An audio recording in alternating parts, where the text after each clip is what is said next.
What's up, everybody? Welcome to a brand new Mount Josmore. Welcome to Mount Josmore. I am your host, Jaws. If you didn't know, it's my face all over these guys in here. Follow me on social media if you feel like it.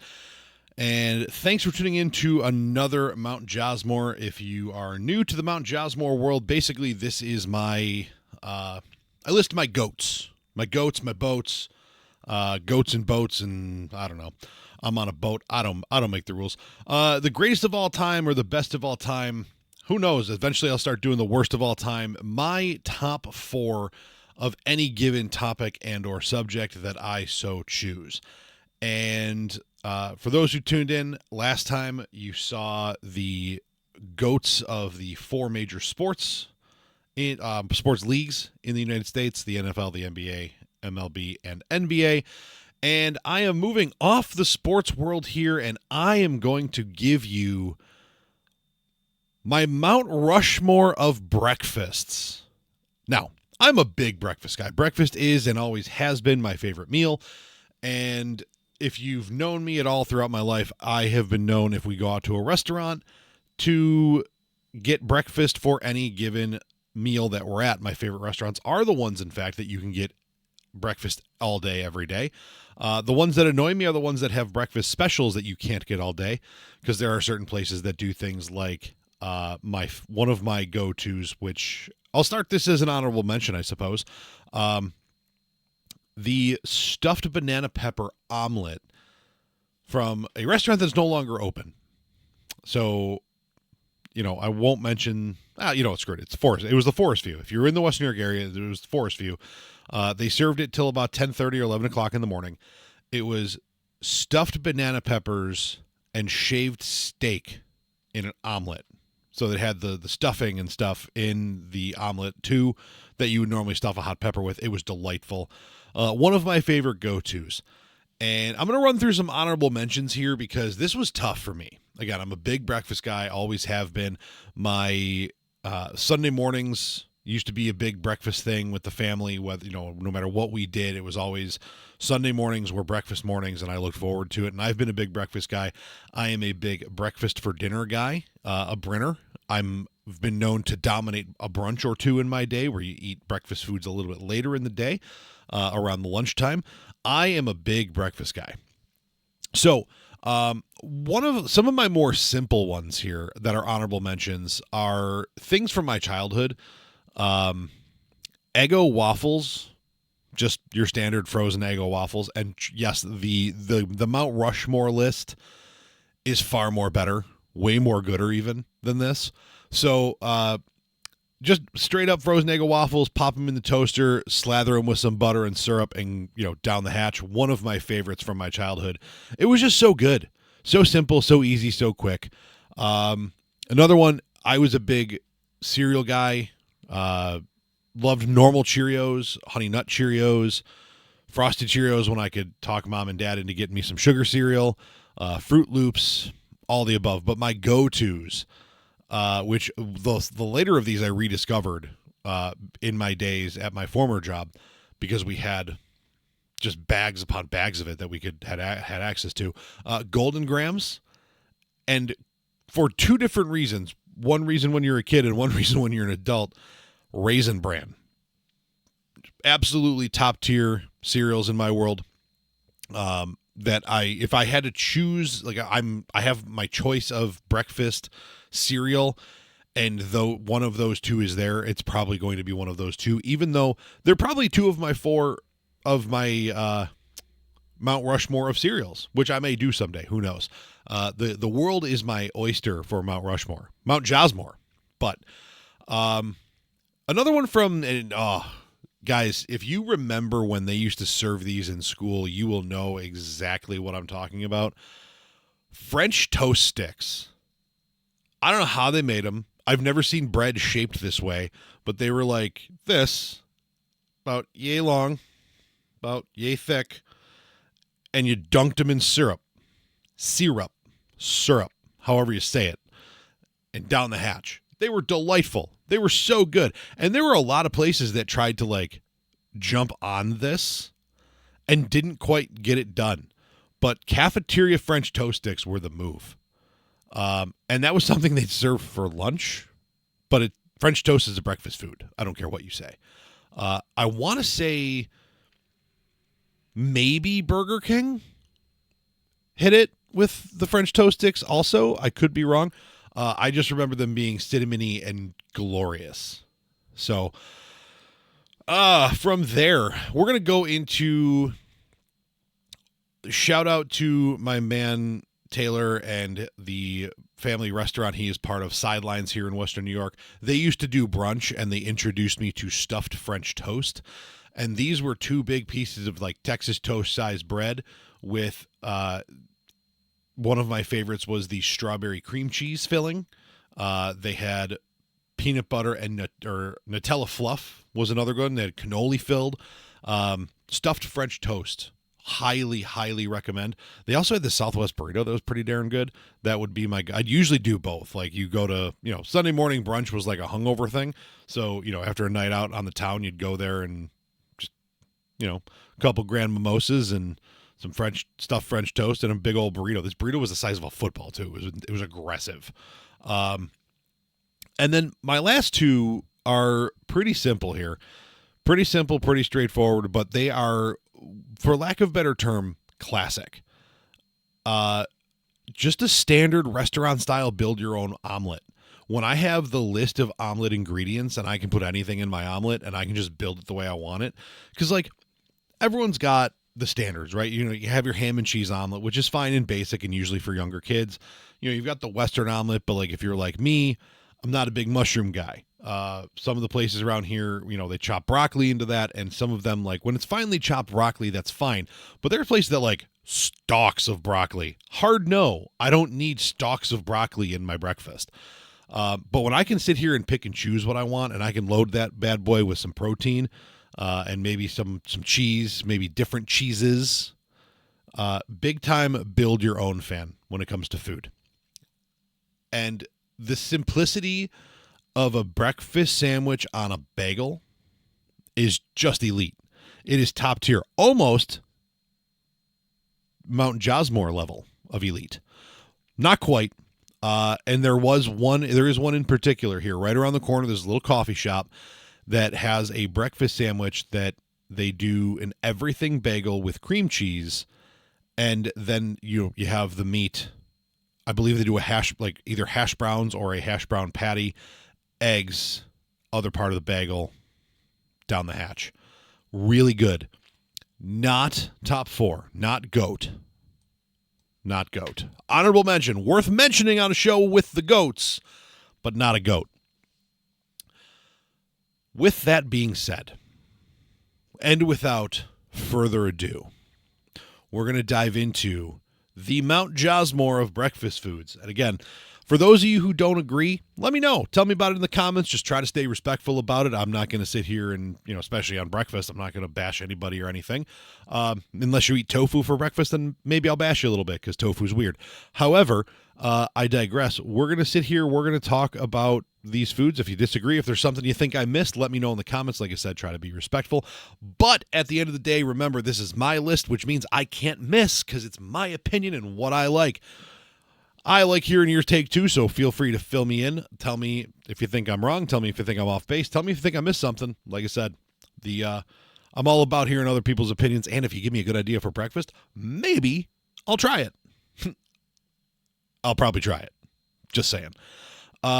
First one is we're going to dive back into my childhood. I mentioned those Sunday morning breakfasts with my mom, dad, and sister, and my favorite one, and this was most of them. Every once in a while we changed up and, you'd get the scrambled eggs and bacon, scrambled eggs and sausage. But my favorite, my go-to, to this day, anybody who knows me knows I have an extreme affinity for straight up buttermilk pancakes. It was Bisquick in the day. That was what mom and dad used. It was delightful. Gam Gam used to make them from scratch when I would be over at her house. And when I was younger, she'd do the Mickey Mouse with the 2 little ones on top of the big one, so it looked like Mickey Mouse ears. Pancakes. And I'm simple, right? I am so simple. Straight, normal buttermilk pancakes with butter and syrup. So good. I can eat 15 of them, guaranteed. I go to a restaurant and I get pancakes. I'm probably getting plain pancakes. I go to if you ever have the opportunity to go to a pancake house type thing that's at a maple syrup distillery. I don't know if that's what they're called. But there's one out about an hour and 40 minutes from here. We head out there when we go to my cabin. They make their own maple syrup, and they do bottomless pancakes with any breakfast that comes with pancakes, and the pancakes are bottomless. I highly recommend just your straight up buttermilk pancakes and try all the different flavors of syrup. I know there are people who are big like blueberry pancake people. I have no problem with that. Chocolate chip pancake people, I see you. I do. For me, simplicity. I don't got to worry about burning chocolate on my skillet. I don't have to worry about getting oozy, drippy chocolate in the beard. I already have to worry about that with the syrup and the butter, but I don't need to add more to it. The blueberries, same thing. I'm all for it. I listen, I get it, and if that's your shtick, the simplicity of a buttermilk pancake to me is just chef's kiss. We love it. We love it. And if you ever are looking to take me to breakfast, make sure they serve pancakes, because I will be your best friend forever. Again, that one I'm sure someone's going to be like, plain pancakes, really, big dog? You know what? Again, it's my list. It's my take. You can, perfect example, Bill's Tailgate this past year. My main man said, we're going to do breakfast food all day, and we're making pancakes. And he made pancakes, and he made chocolate chip pancakes, and I enjoyed and demolished them. Didn't matter that they weren't straight up buttermilk pancakes, that they weren't just plain pancakes. I enjoyed every second of it. And the next time I got to go to breakfast, I ordered normal pancakes, because I like normal pancakes, and I'm weird that way, and that's okay, because I'm allowed to be me, and you're allowed to be you. Hope you guys know that. My next one is one that I learned of the way you should learn of this one, and that is down south. Biscuits and sawmill gravy. This is served often as its own breakfast meal. I enjoy the addition of the cheesy eggs, the cheesy scrambled eggs on the side, because you can mix it all in. But this is just big old fluffy biscuits and the sausage sawmill gravy on top. Big old slather and serving of it. And you got to eat it while it's warm or it gets that weird film over the top, pro tip. But this is an elite breakfast for me, because it's not something that just anywhere can do. With pancakes, I've gone places and had conversations with people after the fact like that. Those were some of the best restaurant pancakes I've ever had. There's a weird diner that looks like it's in a railroad car in downtown Buffalo, I believe on Delaware, and one of the best like diner pancakes I've ever had. Biscuits and gravy is the same thing. It is very easy to do biscuits and gravy wrong. The biscuits are easy, right? You just get the Grand Biscuit, like little pop top thing that you open and, put them in the oven. It's not hard. We don't got to be making this from scratch. But the gravy, you got to get the gravy right. It's got to have some spice to it. It's got to have flavor to it. It can't just be gravy slop with chunks of sausage in it. It can't. It's got to be done right. One of the few, and this is, it bothers me that they do it well because they're a chain, but the Cracker Barrel does it really well. At one point, Bob Evans did. I don't know. I haven't been to a Bob Evans in forever. I haven't been to Cracker Barrel in a long time either. It's been quite a while for that. But there's a lot of local places in my area now that do biscuits and gravy really well. I will touch on one of them. It's called the Poked Yolk.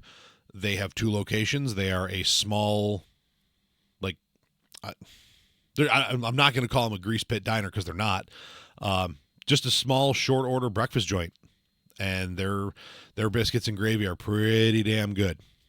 Probably one of my favorites in the area. I did grow up eating these when my family would travel. My mom turned me on to them. Big biscuits and gravy. Big time biscuits and gravy. Add in the eggs for the extra protein and the healthy side of it, and let's go to work. You know what? I did mess up a little bit here. This is probably going to end up being a little bit shorter of an episode. I know I got into some in-depth stuff with the last one, but I don't really know how much you can talk breakfast foods. Maybe I have an idea. Maybe we can extend this just a little bit. I don't want to bore you guys. I don't want to ramble too long. But a good Southwestern breakfast burrito. I mentioned it with sidelines with brunch. This is something that a lot of places do. Some of them add the jalapenos. I'm not a huge jalapeno guy. Sometimes jalapenos are great. Sometimes jalapenos can be heavily overdone. The other side of that is, some of the better ones I have a little chorizo in it. A little spicy sausage in it. You add a little sour cream, level it off a little bit. We're good to go. But a Southwestern breakfast burrito, unmatched, and it's not something a lot of places do, which is why I think I like it so much, because when you see one, you're like, ooh, I almost have to. Because if you had one, and if you don't, you should. You should find a place that does a Southwestern burrito, breakfast burrito, and go to work on it. I have seen one place that does a Southwestern breakfast sando. That's sandwich for those who don't speak fluent Jaws yet. I haven't tried it, but I've heard good things. And I'm always willing to try something Southwestern when it comes to breakfast, because I feel like the people who did the whole like down home on the range stuff probably know a thing or two about eating good breakfast food. And last but not least, and this is a very specific entry. A very specific entry to my Mount Josmore of breakfast foods. And we're going back to the place that I mentioned about the biscuits and gravy, the Polk Yolk. They have this magical invention. It is called a lumberjack waffle. This place is known for their waffles. It is like the big Belgian style waffle, about yay thick, got the big old divots that are basically just shot glasses of syrup and butter if you do it that way. If you do the plain Jane way, which I do that with my pancakes, I don't do that with my waffles ever.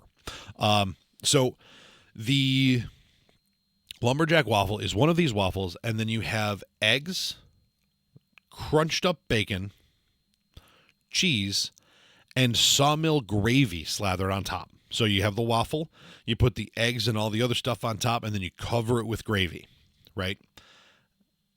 And then you just dial up the syrup. The cool part is when you go there, they have like ketchup, like the plain red ketchup bottles. They have those in brown, full of syrup. And the way you decorate it is you go this way, then you go this way, and you kind of checkerboard it. It looks good, and it tastes fantastic. When you get it to go, they give you just this little like shot cup thing full of syrup, and you just dump it on. But as you eat it, the stuff gets everywhere, and you just end up eating a waffly pile of breakfast slop, and it's delightful. It is so good. Again, if you're ever in the West New York area and you get to go to one of the two Polk Yolk locations, highly, highly, highly recommend the Lumberjack Waffle. You will not be disappointed in any way, shape, or form. And if you are, call me and I'll come eat it for you, because I will not be disappointed by that. This place also does, little shout out to them, this place also does like a monthly specialty waffle. And years ago, in what feels like a different lifetime, your boy Jaws was a MMA fighter. And the morning after my first fight, I had trained my ass off. I was in really good shape. I had eaten clean the whole way through. And like the night of weigh-ins, I watched a couple of my buddies who who struggled to make weight, eat a slice of pizza and enjoy food. I did not do that. I had a salad like a normal human being. The night after the fight, went to the bar, had chicken wings, had some drinks, enjoyed myself. And then the next morning we went out to breakfast at the Polk Yolk. And I did one of the most embarrassing things I have ever bragged about. I looked at them and said, you have this Snickers waffle. And the Snickers waffle was the same waffle, but it had chunks of Snicker crumbled up on top with chocolate sauce and peanut butter sauce. Delightful. But I don't always go to this place for breakfast, and when I do, I want my favorite thing. So I looked at him and said, can you take the Snicker waffle and just slap that sumbitch on top of the Lumberjack waffle? I want 2 waffles. I only need you to use 1 plate. Don't make more dishes for yourself. Give the boys in back a break. She went, let me see if I can do that for you. So she went, she talked to the boys in the back. They said, no problem, we'll save the plate. She comes back, she puts it down, she goes, I will be impressed if you finish it. And I'll be damned if I didn't finish that before the people I was with finished theirs. They had half the food. I was hungry, and I had not eaten like that in a minute. I was carb loading for the Tough Mudder. It was delightful. It may have been the best breakfast I've ever eaten. As a bonus, we will go into the best things to drink with these best breakfasts. The Lumberjack waffles got to go with iced coffee. Okay, I love coffee. If you know me, you know I love coffee. I love coffee. When you have a Lumberjack waffle, you need the iced coffee, right? Vanilla iced coffee. If you can, and listen, it's a specific thing to this place. They do a vanilla iced coffee. It's really, really good. Highly recommend if you get to go there. With the big old wad of pancakes, with the big stack, the Jaws stack. Got a half stack, short stack, mini stack. You got the Jaws stack, the bottomless stack of pancakes. That one you can do hot coffee with. I highly recommend. Pro tip: if you don't mind, or you even like, and you're weird like me and you like drinking milk, big old glass of ice cold milk, big ass stack of hot fluffy pancakes. You can't go wrong. You're doing the Southwest burrito or the stuffed French toast that we talked about. That's got to go the Grand Mimosa. If you're not a drinker, okay, go with orange juice. Grand Mimosa is Grand Marnier inside a mimosa. Highly recommend if you haven't tried it. And then, biscuits and gravy, hot coffee. Hot coffee all day. I don't have a whole ton to say here about my breakfast stuff. So I'm going to keep this one short and quick with you guys because I enjoy doing it and I'm having fun, and I had an opportunity to put an episode out, and I did. So thanks for tuning in, guys. Like, follow, share, subscribe if you like what you see. Tell your friends. Comment. Tell me I'm right. Tell me I'm wrong. Give me suggestions for things you want me to try for breakfast. Who knows? Maybe if this grows enough, I will try some of those things for breakfast on an episode while I'm recording, and you guys can watch me chew or something. I don't know. We'll figure it out. But last but not least, guys, and as always, bad times don't last. If you're going through it, it can't rain forever. You're going to be fine. Just keep going forward. If you need help, find someone, call someone. If you have a friend you can call. If not, find a way to hit me up. I would much rather talk to you than read about it in the newspaper, right? And bad times don't last, but bad guys do. Shout out Scott Hall. Thanks for tuning in, guys. We will see you next time on Mount Josmore.